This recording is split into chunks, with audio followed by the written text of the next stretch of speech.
The USS England cuts through black water like a knife through silk. No moon, no stars, just the phosphorescent wake trailing behind her stern and the low thrumming of her engines, a sound that every man aboard knows could mean life or death. In these waters, silence is survival. Sound is a death sentence. May 15th, 1944. 03:47 hours. Mid-Atlantic, 600 miles west of the Canary Islands. Lieutenant Commander Walton Pendleton stands on the bridge, hands gripped white-knuckled around the railing. His eyes scan the darkness ahead, but he's not looking at the ocean, he's listening to it. Through the bulkhead behind him, he can hear the steady ping, ping, ping of the sonar, the heartbeat of every destroyer escort in the Atlantic. Each pulse sends a sound wave into the deep, searching for something that doesn't want to be found. The England is a Buckley-class destroyer escort, 280 feet of welded steel, depth charges and hedgehog mortars. She's smaller than a proper destroyer, slower than a cruiser, and armed with just enough firepower to make a submarine captain nervous. Her job isn't glory, it's not shore bombardment or fleet actions. Her job is simple: find the submarines that are strangling Allied supply lines and kill them before they kill anyone else. For weeks she's been hunting, convoy after convoy, empty ocean after empty ocean. The crew is exhausted, coffee-stained, sleep-deprived. Some of them whisper that the England is cursed, that she'll spend the whole war chasing ghosts while other ships rack up kill marks on their bridges. Pendleton doesn't believe in curses. He believes in math, in patterns, in the cold logic of anti-submarine warfare. And right now, the math is about to change everything. Sonar contact. The shout cuts through the bridge like a gunshot. Every head snaps toward the sound room hatch. Pendleton is moving before the words fully register, his boots pounding down the ladder, his mind already 3 steps ahead. He bursts into the cramped sonar compartment where Sonarman First Class John Williamson sits hunched over his equipment, headphones clamped tight against his skull. "Talk to me, Williamson." Contact bearing 270, range 1800 yards, moving slow, real slow. Williamson's voice is steady, but his hands are shaking. Diesel signature, she's submerged. Pendleton leans over the scope, watching the green cathode ray tube paint a ghostly return signal. It's faint, fleeting. The kind of contact that could vanish in seconds if they don't act fast. You can almost feel the electricity in the air, that moment when every sailor realizes the hunter just became the hunted. Or maybe it's the other way around. "Come left to 270, all ahead flank, sound general quarters." The alarm screams through every compartment. Men tumble from their bunks, yanking on life jackets, grabbing helmets, sprinting to their stations. The England heels hard to port, her engines roaring to a life as she closes the distance. On the fantail, depth charge crews wrench open the storage racks.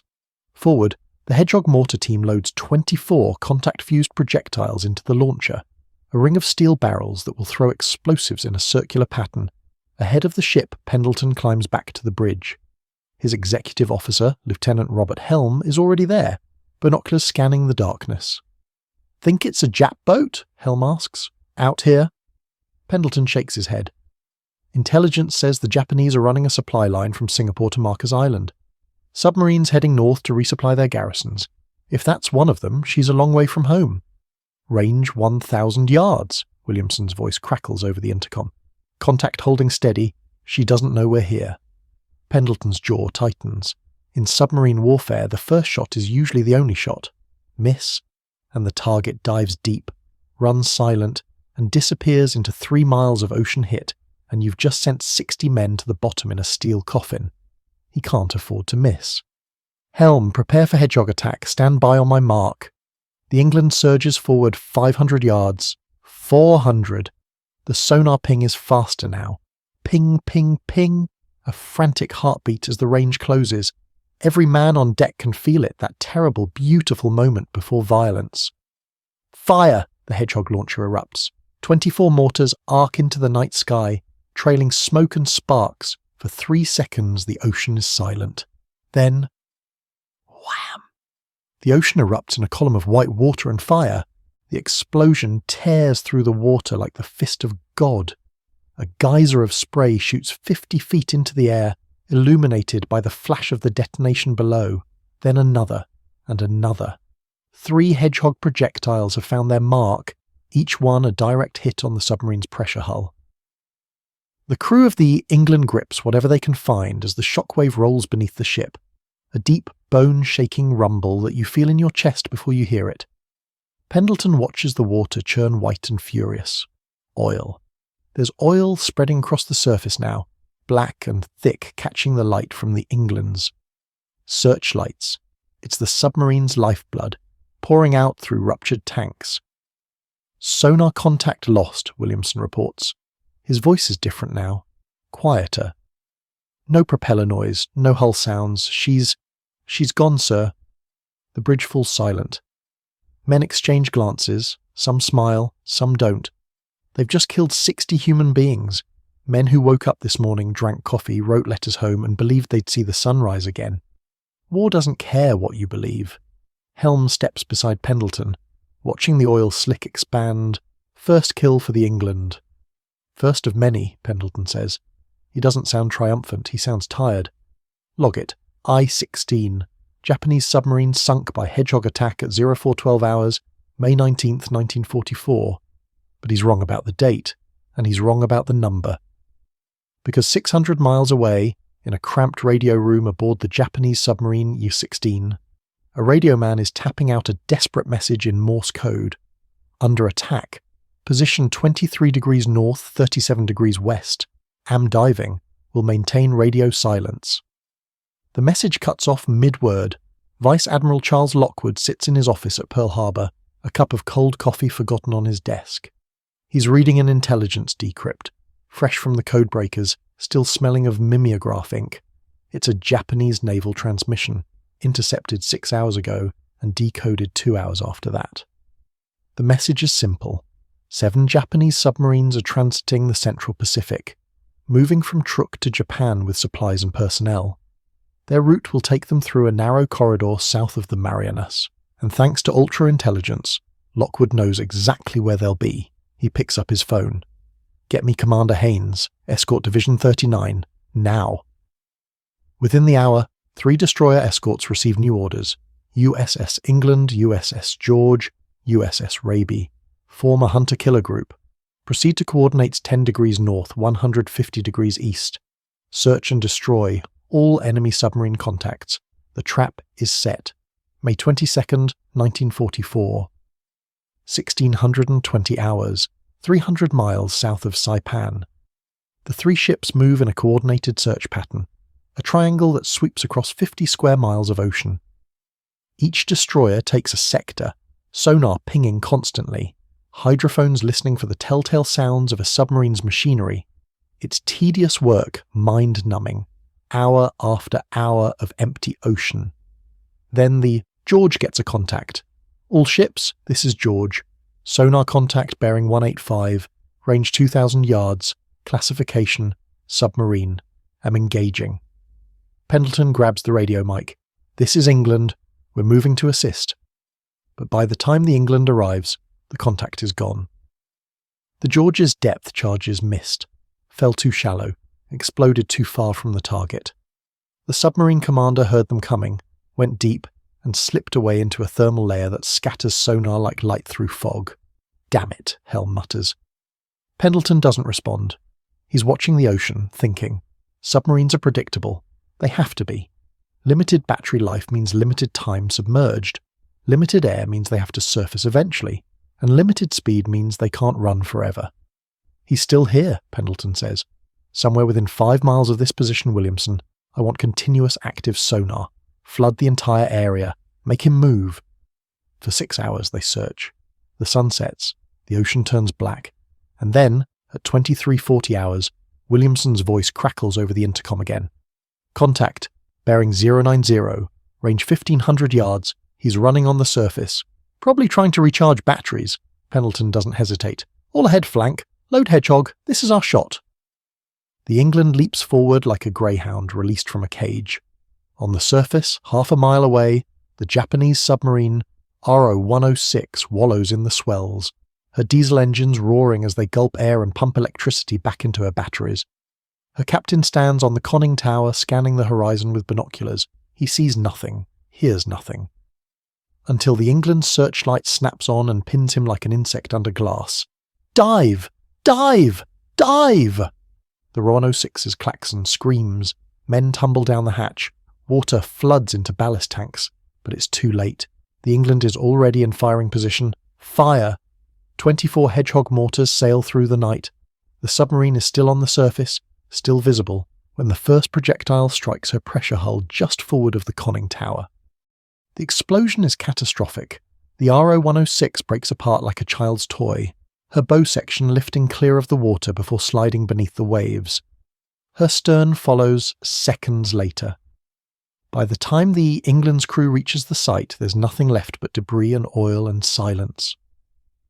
2 submarines in 3 days, Pendleton stands on the bridge staring at the empty ocean. His hands are steady. His voice is calm. But somewhere deep inside, he knows something has changed. The England isn't hunting anymore. She's killing, and she's just getting started. May 23rd, 1944. 0800 hours. The wardroom of the USS England Pendleton sits alone at the small table, a plate of powdered eggs and toast untouched in front of him. He's studying a chart, ocean depth contours, submarine transit routes, predicted positions based on intercepts. Red pencil marks crisscross the paper like veins. Each mark represents a possible kill zone. The door opens. Commander James Haynes steps inside, senior officer of the escort division, commanding officer of the George. He's older than Pendleton by 10 years, greyer by 20. He drops into the chair across the table without asking permission. 2 kills in 3 days, Haynes says. That's good work. Lucky work. Luck is when preparation meets opportunity. You prepared. The opportunity came. Haynes taps the chart with his finger. Intelligence says there are 5 more submarines in this corridor. 5. If we position ourselves here, he points to a narrow channel between 2 undersea ridges, we force them through a choke point, they'll have to come to us. Pendleton studies the chart. The math makes sense. Submarines need deep water to hide, but they also need navigable routes too shallow, and they risk running aground. Too narrow and they can't maneuver. The choke point Haynes identified is perfect. Deep enough for safety, narrow enough for control. How long do we wait? Pendleton asks. As long as it takes. They wait 18 hours. May 24th, 1944, 0200 hours. Sonar contact, bearing 340, range 2,000 yards. Pendleton is on the bridge in seconds, helm right behind him. The England comes alive, engines roaring, guns manned, depth charges armed. But this time something is different. The contact is moving fast, too fast for a submarine running submerged. He's making 15 knots, Williamson reports. That's damn near full speed underwater. His batteries won't last 20 minutes at that rate. He knows we're here, Pendleton says. He's trying to break through before we can set up an attack.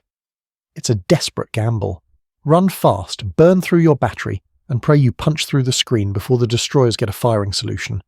If you make it, you live. If you don't, you die tired. Come right to 340, increase speed to 20 knots. I want to get ahead of him. Cut him off. The England banks hard, spray flying from her bow as she carves through the swells. The submarine is running blind now, no periscope up, no time for careful navigation, just raw speed and hope. You can almost hear the submarine captain's heart pounding in his chest, can almost see his crew gripping their stations as the depth gauge needle trembles. Range 1,200 yards, contact still closing. Stand by Hedgehog. The England reaches the intercept point 30 seconds before the submarine Pendleton can see it in his mind. The Japanese boat charging forward through the dark water, her captain counting the seconds until he's clear, until he's safe, he'll never reach it. Fire! The Hedgehog salvo arcs outward. This time only 2 projectiles detonate, but 2 is enough. The submarine, roar 104, shudders, floods, and plunges toward the bottom.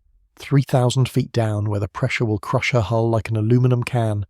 3 submarines, 4 days, but there's no celebration this time, no smiles. The crew of the England is beginning to understand what they've become. They're not just hunters anymore, they're executioners, and the work is far from over. May 26, 1944, 14:30 hours. The radio crackles to life. It's Commander Haynes aboard the George, and his voice is tight with frustration. "England, this is... George, we have a solid contact, but we can't get a clean shot. He's hiding in a thermal layer and our depth charges keep missing. Can you assist?" Pendleton exchanges a glance with Helm. The George's CM has been trying to kill this submarine for 6 hours. 6 hours of missed attacks, wasted depth charges, and growing frustration. The submarine commander, whoever he is good, patient, disciplined. He's playing the angles, using the ocean's temperature variations to hide from sonar, waiting for the destroyers to give up and move on. "We're on our way," Pendleton says. The England arrives an hour later. The ocean looks calm, blue and empty and harmless. But beneath the surface, a deadly game of three-dimensional chess is playing out. The submarine sits motionless in cold water, its propellers silent, its crew breathing shallow to conserve oxygen. Above, the destroyers circle like sharks, sonar pinging endlessly. "He's at 400 feet, Williamson says, right on the edge of our Hedgehog's maximum depth. If we miss, we won't get another chance." Pendleton closes his eyes. He's done this twice already. He knows the rhythm now, the way a submarine captain thinks, the way he moves, the split second before he brakes and runs. It's not science, it's instinct. And right now, his instinct is screaming. "He's going to run," Pendleton says quietly.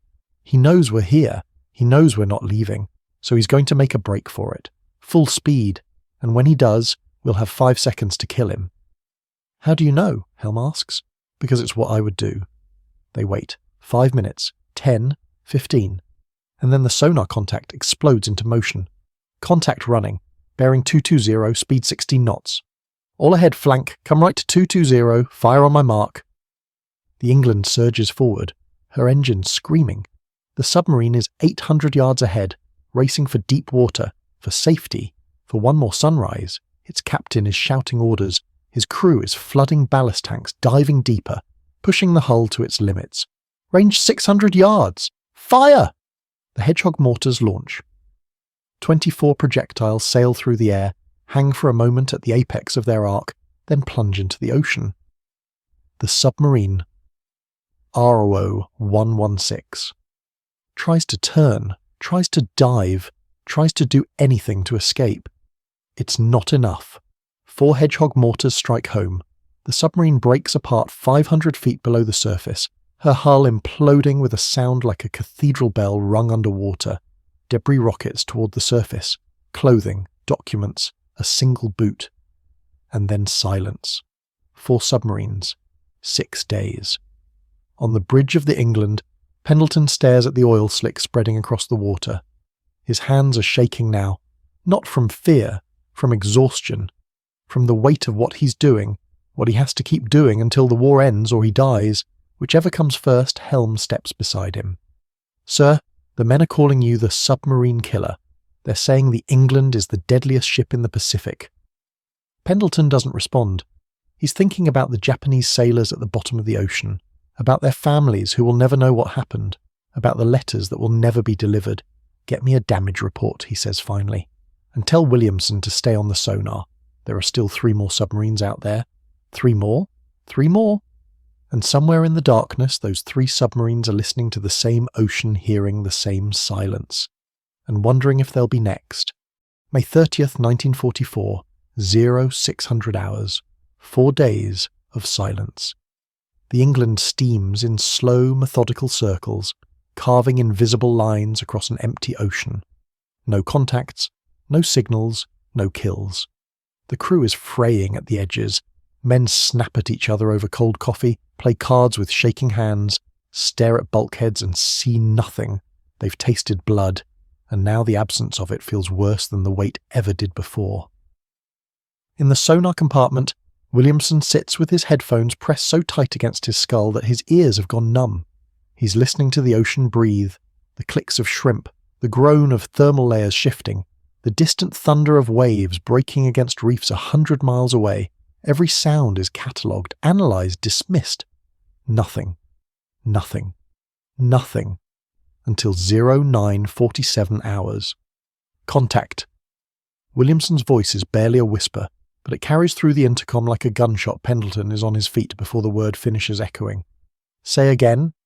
Sonar contact, bearing 050, range 3,000 yards submerged, moving at approximately 4 knots.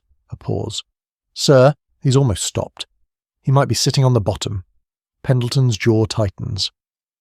A submarine sitting on the bottom is the hardest target in naval warfare.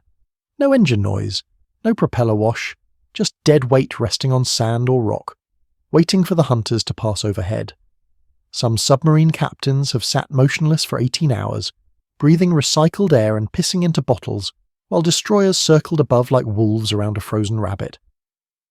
But sitting still only works if the destroyers don't know exactly where you are. General quarters, all ahead slow.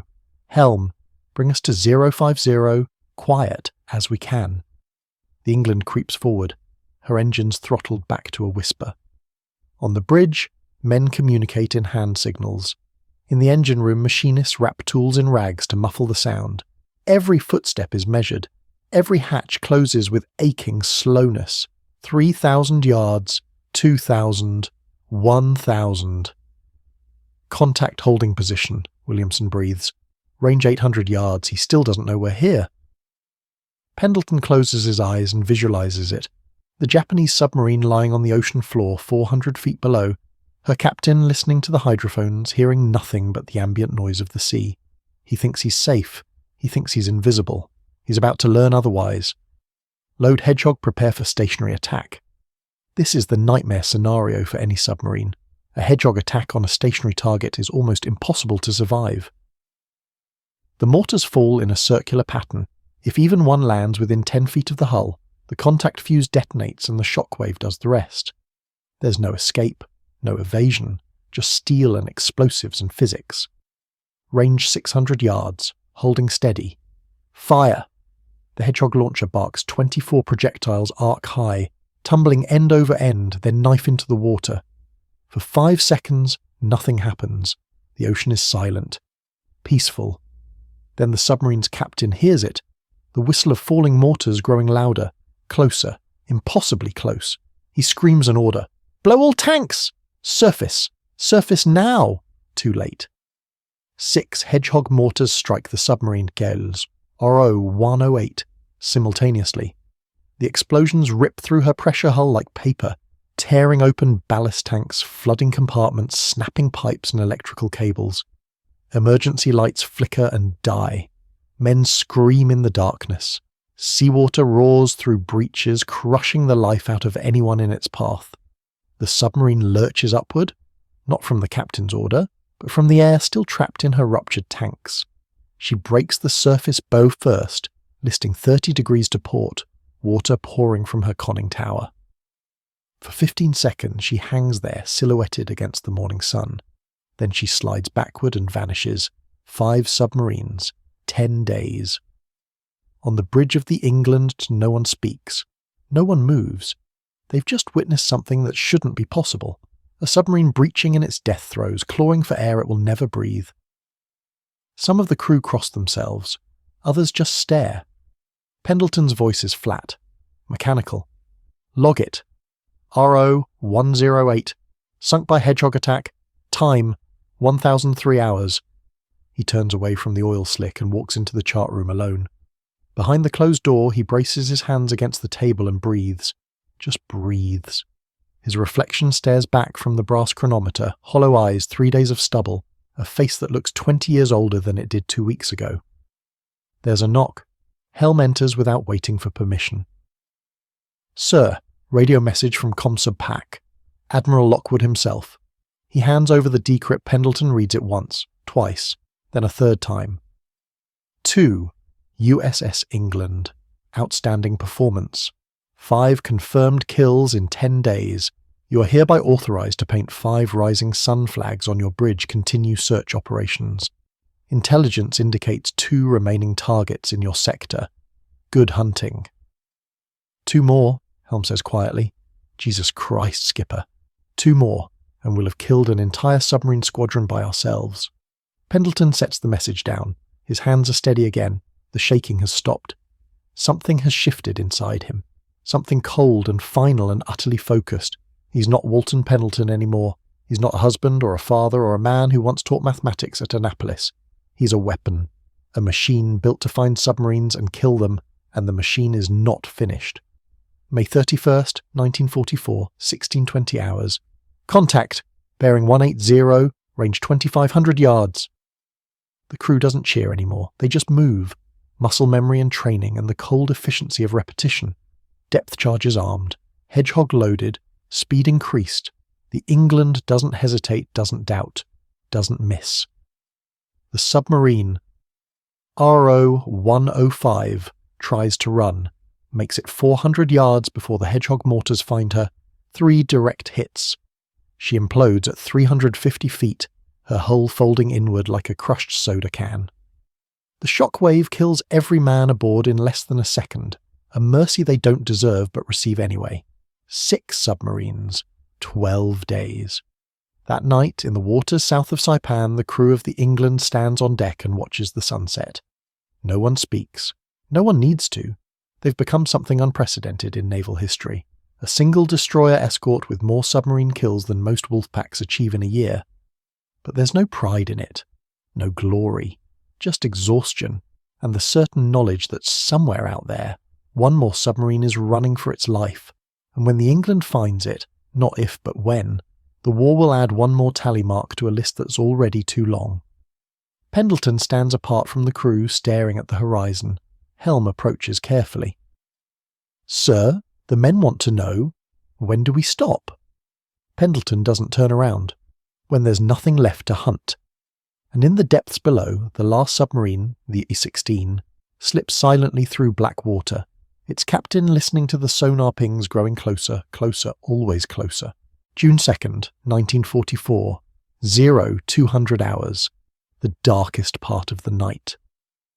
Commander Yoshitaka Takeuchi stands in the control room of the E-16, watching his crew work by the dim red glow of emergency lighting.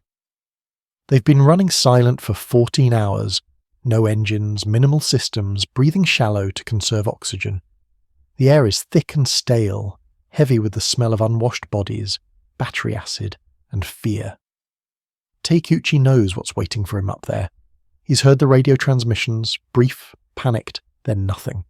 7 submarines entered this corridor. 6 have gone silent. The math is simple, brutal, final. There's an American destroyer escort hunting these waters, and she doesn't miss. "Sonar?" Takeuchi whispers. His sonar operator, a boy of 19 who looks 50 in the red light, shakes his head. "Nothing, Commander. The ocean's quiet." Too quiet. That's what worries Takeuchi. A quiet ocean means the destroyer is either very far away or very, very close. And given their luck so far, he knows which one it is. How much battery do we have? Enough for 4 hours at minimum speed, maybe 6 if we shut down everything non-essential. 6 hours. Takeuchi does the math. Dawn is 5 hours away. If they can reach daylight, they can surface, run the diesels, recharge the batteries, and make a break for open water. 6 hours to sunrise. 6 hours to survival. He closes his eyes and makes his decision. We sit. We wait. We don't move until dawn. Aboard the England, Williamson removes his headphones and rubs his eyes. 13 hours on sonar. 13 hours of listening to absolutely nothing. His coffee has gone cold. His neck aches. His ears ring with phantom sounds. Echoes that aren't there. Contacts that don't exist. "Sir, I need a break," he says into the intercom. "I'm starting to hear things that aren't real." Pendleton's voice crackles back. 30 minutes. Get some coffee. Walk the deck. Then back on station. "Yes, sir." Williamson stands, stretches, and heads for the ladder. His replacement, sonarman second-class Robert Maloney, slides into the chair, adjusts the headphones, and begins the same endless routine. Listen, analyze, dismiss. Listen, analyze, dismiss. 15 minutes later, Maloney sits up straight. "Sir, I have something." Pendleton is beside him in seconds. "Talk to me." It's faint, real faint. Could be a biologics, whale, dolphin, something like that, but Maloney adjusts the gain, turning up the sensitivity. There, you hear it? That low-frequency hum? Pendleton leans close, listening through the spare headphones. At first there's nothing, just the ambient noise of the ocean. Then, so faint it's almost subliminal, a low, rhythmic pulse. Not natural, not biological, mechanical. "That's a battery," Pendleton says quietly. He's sitting on the bottom running his auxiliary systems. Just enough power to keep the lights on and the air circulating. Helm appears in the doorway. "How far?" "Can't tell. Sound travels weird in these waters. Thermal layers bounce it around, make it seem closer or farther than it really is. Could be 2 miles, could be 10. So what do we do?" Pendleton stares at the sonar scope, thinking. A submarine sitting still is nearly impossible to localize with passive sonar alone. They could spend days triangulating the position, and by then the target would be long gone. But there's another way, a dangerous way. "We go active," Pendleton says. "Full power sonar sweep, light up the entire sector." Helm's eyes widen. "Sir, that'll tell him exactly where we are." "I know, but it'll also tell us exactly where he is, and once we know that..." Pendleton's jaw sets. "We end this." At 0:24-7 hours, the England unleashes a full-power active sonar pulse. The sound wave expands through the water like a shock wave, 1,000 times louder than the passive pings they've been using. It bounces off the ocean floor, reflects off temperature gradients, and slams into the hull of the E-16 like a physical blow. Inside the submarine, men flinch. Some cry out. Takeuchi grips the periscope housing and closes his eyes. They've been found. "He's got us," the sonar operator whispers. "Bearing 290 range. Range approximately 4,000 meters." Takeuchi's mind races. 4,000 meters, 2.5 miles. If they start the engines now, they can run. Maybe create enough distance to lose the destroyer in the thermal layers. Maybe survive long enough to... No, he knows better. 6 submarines tried to run. 6 submarines died. The only chance is to stay absolutely silent and hope the destroyer can't get an accurate firing solution. "Nobody moves," Takeuchi orders. Nobody breathes louder than a whisper. We are ghosts. Aboard the England, Maloney watches his scope. The return signal is clear now, a solid contact at 3,800 yards, bearing 127 degrees stationary, sitting on the bottom at approximately 400 feet. "Got him," Maloney says. "Contact confirmed, he's not moving." "He thinks we can't hit a stationary target at this range," Pendleton says. He turns to his weapons officer. "Can we?"